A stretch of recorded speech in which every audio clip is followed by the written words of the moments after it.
अगर आप recent global news को फॉलो कर रहे हैं तो आपने नोटिस किया होगा कि मिडिल ईस्ट में टेंशन्स काफ़ी बढ़ गए हैं। ऐसे कॉन्फ्लिक्ट्स सिर्फ पॉलिटिक्स तक लिमिटेड नहीं रहते, इनका direct impact financial markets, commodities और करेंसीज पर भी पड़ता है। तो आज सिंपल तरीके से समझते हैं कि सिचुएशन क्या है और इन्वेस्टर्स के पर्सपेक्टिव से मार्केट पर क्या इफेक्ट हो सकता है। सबसे पहले बैकग्राउंड समझते हैं। रिपोर्ट्स के मुताबिक यूएस का कंसर्न ये है कि ईरान अपनी न्यूक्लियर कैपेबिलिटीज को डेवलप या रीबिल्ड कर रहा है, जिस वजह से मिलिट्री टेंशन एस्केलेट हो गए। लेकिन अगर थोड़ा इकोनॉमिक एंगल से देखें तो एक और फैक्टर सामने आता है, क्रूड ऑयल। ईरान दुनिया के उन कंट्रीज में से है जिसके पास सिग्निफिकेंट ऑयल रिजर्व्स हैं।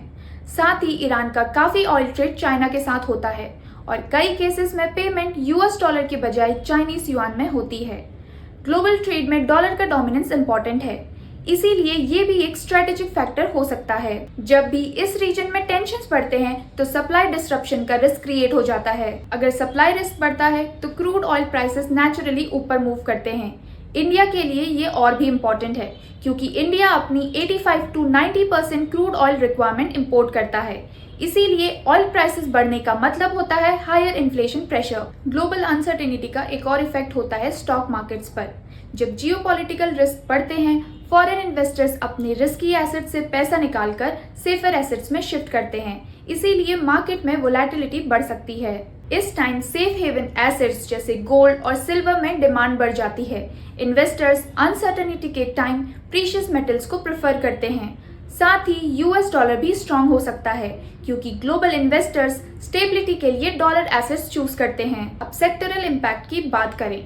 सबसे पहले एविएशन सेक्टर, क्योंकि एयरलाइंस के लिए फ्यूल एक मेजर कॉस्ट होता है। अगर क्रूड ऑयल प्राइसेस बढ़ते हैं तो एयरलाइंस के मार्जिन्स प्रेशर में आ सकते हैं। अब आती हैं ऑयल मार्केटिंग कंपनीज जैसे आईओसी, बीपीसीएल और एचपीसीएल।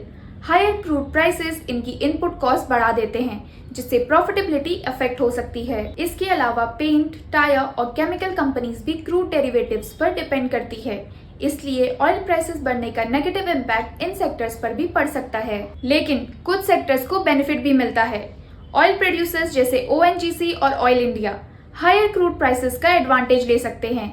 साथ ही जियोपॉलिटिकल टेंशन्स के टाइम डिफेंस सेक्टर भी स्पॉटलाइट में आ ही जाता है। तो ओवरऑल कंक्लूजन सिंपल है, जियोपॉलिटिकल कॉन्फ्लिक्ट्स का डायरेक्ट इम्पैक्ट होता है ऑयल प्राइसेस, इन्फ्लेशन और स्टॉक मार्केट्स पर। इसीलिए इन्वेस्टर्स के लिए ग्लोबल डेवलपमेंट्स को समझना जरूरी है, क्योंकि आज की इकोनॉमी में जियोपॉलिटिक्स और फाइनेंशियल मार्केट्स क्लोजली कनेक्टेड हैं। Disclaimer: Investments in the securities market are subject to market risks. Read all the related documents carefully before investing.